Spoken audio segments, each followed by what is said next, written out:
Salut Valentin, tu as 24 ans, tu es né à Paris. Raconte-nous un petit peu à quel âge et où tu as débuté le football. Salut Mika, alors ouais, je suis né à Paris, j'ai 24 ans. J'ai commencé le foot à l'USC 15.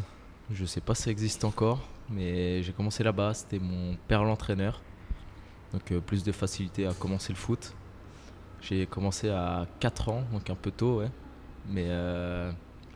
Mais c'était pas mal, c'était bien. J'en ai quelques bons souvenirs encore. Et ouais, c'était plutôt bien, ouais. Alors tu évolué là-bas pendant plusieurs saisons. À 17 ans, tu rejoins le club de Sedan, qui évolue à l'époque en Ligue 2. Tu y passes 2 saisons entre les U19 nationaux et le CFA2, et avec notamment une finale de Coupe Gambardella, où tu arrives jusqu'en finale face aux Girondins de Bordeaux. Ouais, bon après je fais pas toute ma jeunesse à Paris, je voyage beaucoup avec mes parents qui voyagent beaucoup. Et ouais, j'arrive en U19 à Sedan. Et 2 belles années où j'alterne un peu 19, CFA2. On fait de belles choses en U19, on arrive en finale de Gambardella qu'on perd malheureusement contre Bordeaux. Bordeaux qui fait le doublé cette année avec les pros aussi. Mais ouais, c'est dommage, on avait une très bonne équipe. Pour la plupart, on évolue en club professionnel maintenant. Donc c'est que c'était plutôt pas mal et j'en ai des très très bons souvenirs, surtout du centre là-bas. Malheureusement, à l'été 2013, dépôt de bilan du club ardennais. Tu rebondis du côté de l'AJ Auxerre, où tu commences dans un premier temps avec l'équipe réserve, mais tout en signant un contrat professionnel déjà de 3 ans avec le club. Ouais, il y a eu le dépôt de bilan de Sedan qui a un peu tué notre progression à tous. Parce que pour la plupart, on commençait à s'entraîner avec les pros et il y en a même qui ont commencé à jouer avec les pros. Mais malheureusement, il y a un dépôt de bilan, donc il tarde un peu à être officiel. Donc on a obligation de rester là-bas parce qu'on est encore sous contrat. Et après, ouais, j'étais déjà en contact depuis un match de Gambardella avec Auxerre d'ailleurs, qui était en janvier ou février. Je savais que j'allais signer là-bas, mais je devais attendre l'officialisation du dépôt de bilan. J'arrive là-bas un peu tard, l'équipe pro a déjà fait 3 matchs, je crois déjà. Donc je reprends avec la réserve, physiquement j'étais pas bien, un peu comme quand je suis arrivé ici. Donc ouais, je dois faire une reprise et c'est compliqué à se remettre à niveau quand tout le monde a déjà bien commencé. Mais c'était compliqué au CERN. Après de bonnes performances, tu arrives quand même à intégrer le groupe professionnel à l'entraînement, et puis malheureusement là, tu es freiné par une blessure à la cheville. Ouais, c'est Bernard Casoni qui fait appel à moi. Donc j'y vais, ça se passe plutôt bien. Durant une semaine de match, donc veille de match, je suis dans le groupe. Enfin, il n'a pas donné de groupe, mais je pense être dans le groupe. On joue contre Créteil le lendemain. Et je me blesse à la cheville, donc pour un mois et demi, une grosse entorse. Et à mon retour, c'est beaucoup plus compliqué. L'équipe est pas très bien. Le coach se fait virer. Le nouveau coach compte pas du tout sur moi. Donc jusqu'à la fin de saison, c'est compliqué. Je reste en réserve. On fait une belle année malgré tout en réserve. Ça se passe bien et après, j'attends l'aval du coach pour la reprise. Comment ça se passe, si je reprends avec les pros, pas les pros. Donc vu que j'ai fait 3 très bons matchs, 3 derniers très bons matchs en réserve, il vient me voir et me dit qu'il a obligation de me prendre parce que j'ai fait 3 bons matchs, mais qu'il me donne 15 jours à la reprise pour me dire si je continue ou pas avec eux. Et là, du coup, comment se passent ces 15 jours de test, entre guillemets, dans ton club?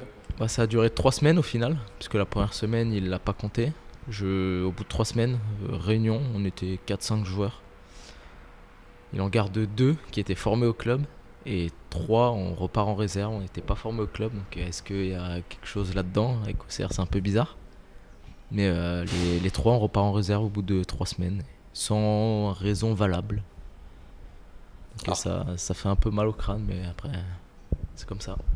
Tu pars faire tes gammes, du coup, tu retournes faire tes gammes du coup en équipe réserve avec la dernière saison une montée en CFA où tu évolues, l'actuel National 2. Ouais. Tu réalises une excellente saison, malheureusement à la fin de ces 3 années, pas de proposition de prolongation d'Auxerre. Ouais, rien, il y a Jean-Marc Nobilo qui était directeur du centre qui prend l'équipe réserve. Donc il nous gérait un peu comme des pros, donc il nous a bien formés. On fait une très bonne saison de CFA2 où on finit premier. Je crois qu'on est champion en début mars, donc on avait pas mal de points d'avance. Très bonne saison, je continue avec lui la saison d'après en CFA, parce que je retourne pas avec les pros forcément. Et on fait encore une très belle année, on finit troisième. Je mets pas beaucoup de buts, mais j'apporte beaucoup à l'équipe parce que c'était très très jeune. Donc on fait une très belle saison de CFA, on finit troisième. Et là à la fin, rien qui se passe. Comment ça se passe dans ta tête à ce moment-là quand tu sens qu'il n'y a plus d'opportunité de continuer avec Auxerre? Bah, je me dis qu'ils me font signer 3 ans pro et que derrière on compte pas du tout sur moi, même au bout de 3 ans alors que je fais des bonnes performances en réserve et que je vois des jeunes qui passent devant moi et qui sont pas forcément meilleurs.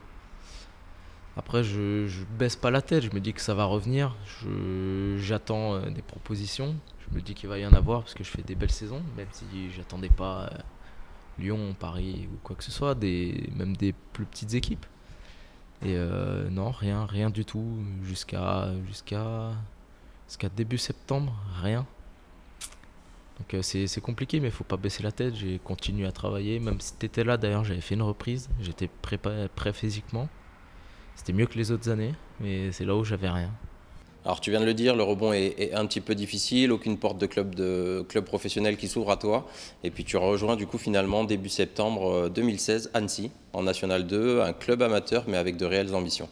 Ouais, et même avant de rejoindre Annecy, je fais un tour à Villefranche où je passe un mois. Ils m'accueillent pour me faire une reprise et aller chez eux, mais en tant que contrat amateur. Et à ce moment-là, Annecy m'appelle et me propose un contrat donc fédéral. Donc moi, ça m'arrangeait pour tout ce qui est pécule et tout ça. Puis il y avait des têtes de Ligue 1 qui retournaient là-bas, donc ça m'intéressait aussi. J'y étais, ça m'a plu.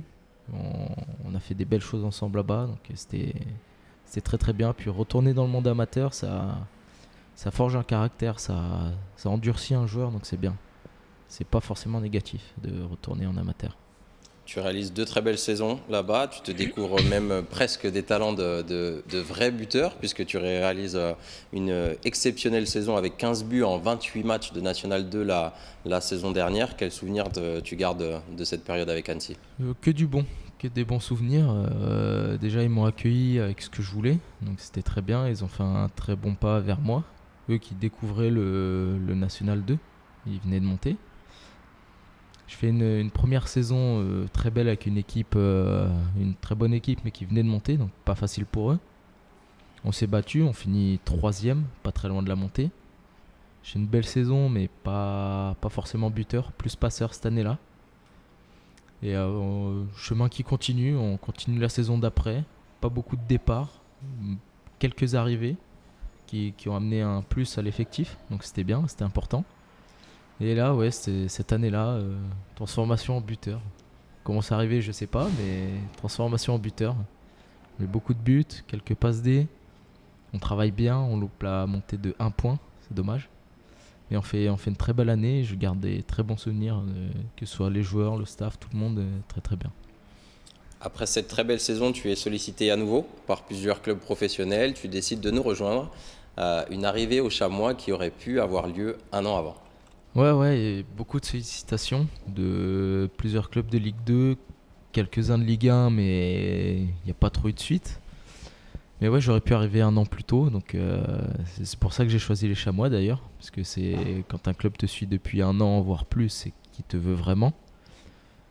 Les gens se sont déplacés pour venir me voir et me présenter ce qu'ils voulaient faire de moi au club, comment me faire progresser le club. Donc ça c'était très intéressant, très positif pour mon choix. Alors que d'autres clubs ne se sont pas forcément déplacés pour me parler ou quoi que ce soit. Donc tout ça a conforté mon choix de venir au Chamois. En ce début de saison, tu entres dans la rotation mise en place par le coach. Comment tu vis, toi, ces premiers mois de compétition en professionnel, qui sont tes premiers, du coup Ouais, bah, je les prends comme ça vient. C'est du positif. Je commence à jouer, je découvre le championnat de Ligue 2, parce qu'OCR, je ne l'avais pas découvert. Donc c'est normal que je joue pas tous les matchs 90 minutes. Je suis content du temps de jeu que j'ai, parce qu'il y en a qui en ont moins, et qui sont là depuis peut-être plus longtemps. Donc il faut que je travaille plus pour en avoir plus. C'est ce que je fais, c'est ce qu'on fait à l'entraînement. Et ouais, je suis très content du temps de jeu qu'on me donne, et j'espère en avoir encore plus par la suite en travaillant. Alors tu viens de le dire, il faut beaucoup aussi de travail pour t'améliorer. Sur quels axes, toi, tu penses que tu as à travailler encore plus pour t'affirmer dans cette équipe? Ouais, déjà physiquement, parce que je suis arrivé bien en dessous des autres. Là, il m'en manque peut-être encore un peu, mais ça vient. Puis je jouais sur le côté et maintenant dans l'axe, donc c'est pas les mêmes déplacements. Il faut que je me réhabitue à l'axe. Ça revient assez vite, mais après, ouais, il y a un peu de justesse technique, peut-être un peu plus. Des meilleurs déplacements, peut-être un repli défensif plus important pour aider l'équipe un maximum. Mais après, il y a beaucoup de choses à travailler. Même là où on est bon, il faut toujours travailler pour que ça reste bon. Dernière question, du coup, quels sont tes objectifs avec nous cette saison à titre individuel et à titre collectif? On va pour que l'équipe aille le plus haut possible, qu'on donne tout sur le terrain pour avoir un meilleur classement possible. Et après, pour moi, pourquoi pas faire une très belle saison en tant que stat, comme à Annecy, les buteurs. Et faire des passes aussi, c'est important. Et après, si je peux rebondir pour repartir plus haut, c'est encore mieux. Merci Valentin. En Merci tout à cas, toi. c'est tout ce qu'on te souhaite et puis on te dit à très bientôt. Merci.